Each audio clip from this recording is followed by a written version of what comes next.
Om Swastiastu, Assalamualaikum warahmatullahi wabarakatuh, Shalom, Namo Buddhaya, dan salam sejahtera untuk kita semua. Perkenalkan, kami dari kelompok A1 akan mempresentasikan materi mengenai toksikologi umum untuk memenuhi tugas mata kuliah toksikologi veteriner dengan dosen pengampu, Dr. Hewan, Iwayan Sudira, MSI.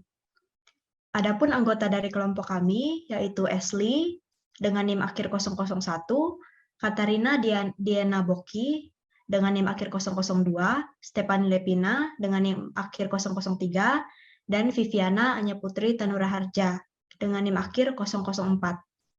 Next.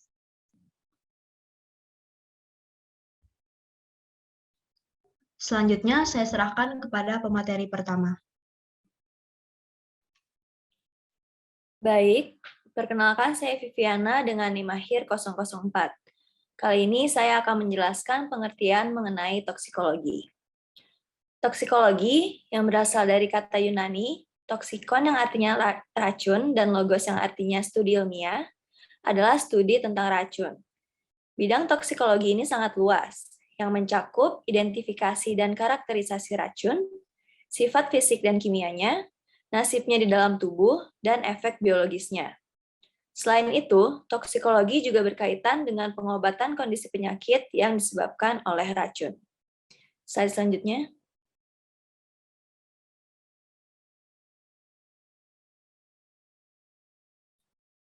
Baik, untuk cara kerja dari agen toksik sendiri terdiri dari 3 fase, yaitu fase eksposisi, fase toksikokinetika, dan fase toksikodinamika. Fase eksposisi merupakan kontak suatu organisme dengan toksikan. Dalam konteks pembahasan efek obat, fase ini umumnya dikenal dengan fase farmaseutika.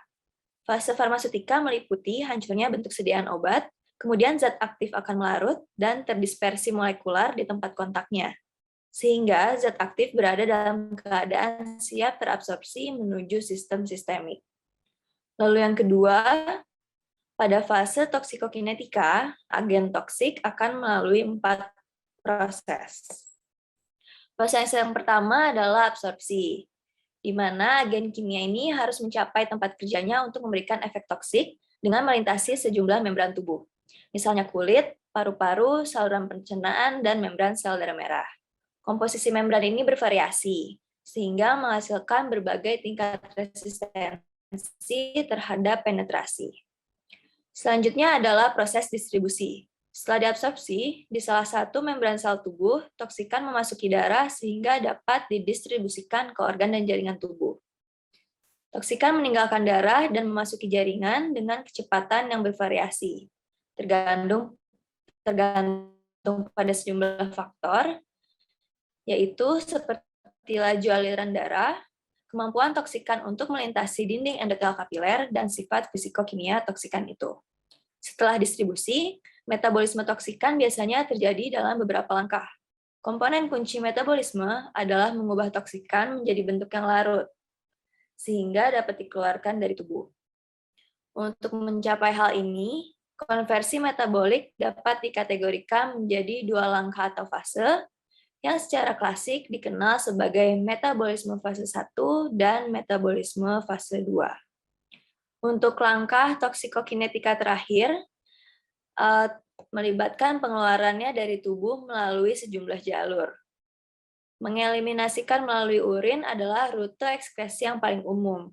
Namun, jalur lain memang ada dan merupakan alternatif penting untuk beberapa bahan kimia, seperti melalui ekskresi tinja, sirkulasi enterohepatik, melalui susu, cairan cerebrospinal, keringat, air liur, ataupun pernafasan. Kemudian fase terakhir dari cara kerja agen toksik adalah fase toksikodinamika, yang menggambarkan interaksi dinamis toksikan dengan target biologis dan efek biologisnya. Ketika toksikan memasuki suatu organisme, ia dapat berinteraksi dengan suatu reseptor pada organ target dan menghasilkan perubahan struktural atau fungsional pada organ tersebut. Baik, sekian penjelasan materi dari saya. Berikutnya akan dijelaskan oleh pemateri kedua. Terima kasih. Baik, terima kasih atas waktu dan kesempatannya. Sebelumnya, perkenalkan nama saya Katarina Diana Boki dengan NIM 002. Di sini saya akan menjelaskan bidang-bidang toksikologi, di mana bidang-bidang toksikologi dibagi menjadi 6, yaitu yang pertama, toksikologi makanan. Pangan adalah segala sesuatu yang berasal dari sumber hayati dan air, baik yang diolah maupun tidak diolah, yang diperuntukkan sebagai makanan atau minuman yang dikonsumsi manusia. Termasuk di dalamnya adalah pangan, bahan baku pangan, dan bahan lain sengaja atau tidak sengaja bercampur dengan makanan atau minuman tersebut. Apapun jenis pangan, produksi pangan merupakan kegiatan atau proses menghasilkan, menyiapkan, mengolah, membuat, mengawetkan, mengemas kembali, dan atau mengubah bentuk pangan. Pangan yang layak dikonsumsi harus ada dalam keadaan normal dan tidak menyimpang dari karakteristik yang harus dimiliki, yaitu harus bebas dari bahaya biologis, kimia, dan fisika yang membahayakan kesehatan manusia. Sumber racun dalam makanan bisa datang dari luar makanan, atau juga memang terkandung sebagai salah satu zat dalam makanan tersebut. Yang kedua, toksikologi peptisida. Peptisida secara umum diartikan sebagai bahan kimia beracun yang digunakan untuk mengendalikan jasad pengganggu yang merugikan kepentingan manusia. Peptisida dapat masuk ke dalam tubuh melalui kulit atau dermal, pernafasan, atau inhalasi, dan mulut atau oral. Penerapan teknologi di dalam memajukan industri pertanian mutlak dibutuhkan untuk mencapai cita-cita ketahanan pangan. Salah satu di antaranya yaitu pemanfaatan teknologi peptisida yang diformulasi dari bahan-bahan kimia yang ampuh dan memberantas makhluk hidup pengganggu tanaman. Yang ketiga, toksikologi industri. Toksikologi industri merupakan salah satu cabang ilmu toksikologi yang mempelajari toksikan di tempat kerja serta efek pada pekerja dan makhluk hidup, seperti hewan yang terpapar toksikan di lingkungan tempat kerja. Mencakup toksikologi dari bahan-bahan kimia yang digunakan dan dihasilkan di industri. Yang keempat, toksikologi lingkungan. Toksikologi lingkungan umumnya merupakan suatu studi tentang efek dari polutan terhadap lingkungan hidup serta bagaimana hal ini dapat mempengaruhi ekosistem. Toksikologi lingkungan terutama menyangkut efek berbahaya zat kimia yang baik secara kebetulan dialami oleh manusia karena zat kimia itu berada di udara maupun karena kontak pada waktu kerja atau rekreasi dengan senyawa makanan yang secara alami mengandung senyawa toksik atau sisa zat kimia atau air yang mengandung kontamin kimia atau biologi. Yang kelima, toksikologi kecelakaan. Contohnya seperti bunuh diri. Orang yang hendak bunuh diri dapat menggunakan setiap zat racun tidak mempedulikan bau, warna, maupun rasa. Yang sering terjadi adalah dengan cara minum Baygon. Kecelakaan biasanya membawa korban lebih dari satu orang. Misalnya, keracunan tempe bongkrek, insektisida, muntah berak setelah makan hidangan di suatu pesta. Yang keenam, toksikologi perang. Contohnya seperti atom atau nuklir, senjata biologi, senjata biokimia, dan yang paling sering digunakan yaitu gas air mata. Baik, sekian dari saya. Selanjutnya akan dijelaskan oleh teman saya. Terima kasih. Baik, perkenalkan sebelumnya, nama saya Ashley dengan NIM akhir 001.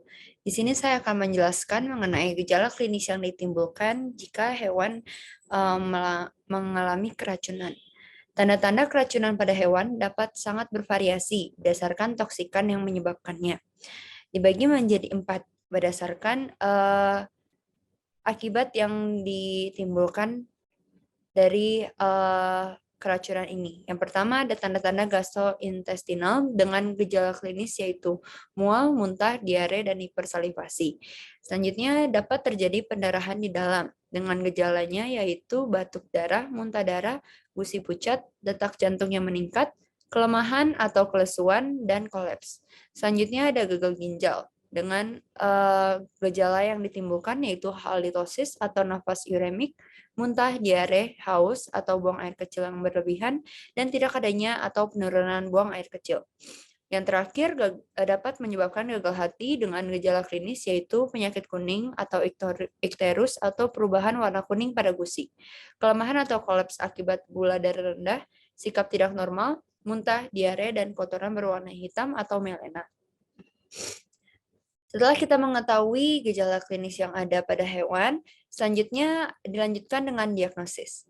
Diagnosis yang akurat dan cepat diperlukan untuk memberikan pengobatan yang memadai untuk hewan yang terkena dan mencegah kasus baru berkembang. Namun, karena kasus keracunan memerlukan upaya-upaya khusus dari diagnosis. Yang pertama yaitu dihadapkan dengan mental pemilik. Ketika pemilik membawa anjing peliharaan atau hewan peliharaannya ke dokter hewan, pasti mental pemilik tidak stabil karena kaget atau sedih melihat hewannya memiliki gejala klinis keracunan. Maka kita sebagai dokter hewan harus bisa menenangkan diri dan juga menenangkan pemilik sehingga diagnosa yang kita lakukan dapat dihasilkan dengan pemikiran yang tenang dan baik. Penyelidikan awal harus mengidentifikasi hewan, pemilik, dan lingkungan di sekitar hewan yang terkena. Selanjutnya, ada pendekatan sistematis yang mencakup pengumpulan dan penanganan sampel yang tepat. Lalu, riwayat kasus yang lengkap juga dibutuhkan, seperti tanda-tanda klinis, temuan klinikopatologis, temuan postmortem, hasil dari analisis kimia, dan kadang-kadang temuan bioesai. Selanjutnya akan dilanjutkan oleh teman saya.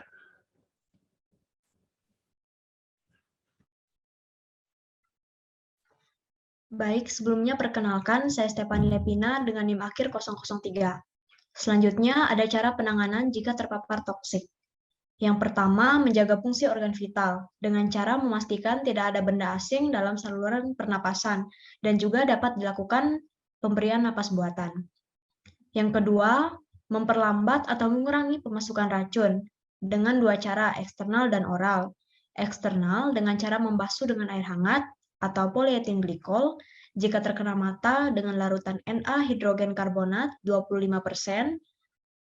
Selanjutnya dengan cara oral seperti adsorbensia dengan Mg oksida dan tanin, laksansia dengan Mg sulfat dan Na sulfat, pembilasan lambung dengan air atau larutan garam netral, dan emetika dengan Na klorida. Yang ketiga, eliminasi racun setelah diabsorpsi dengan cara seperti diuresis paksa menggunakan zat diuretika, dialisis peritoneal dengan cairan dialisis, dan hemodialisis. Dan yang terakhir, antidot, yaitu dengan pemberian atropin sulfat. Next.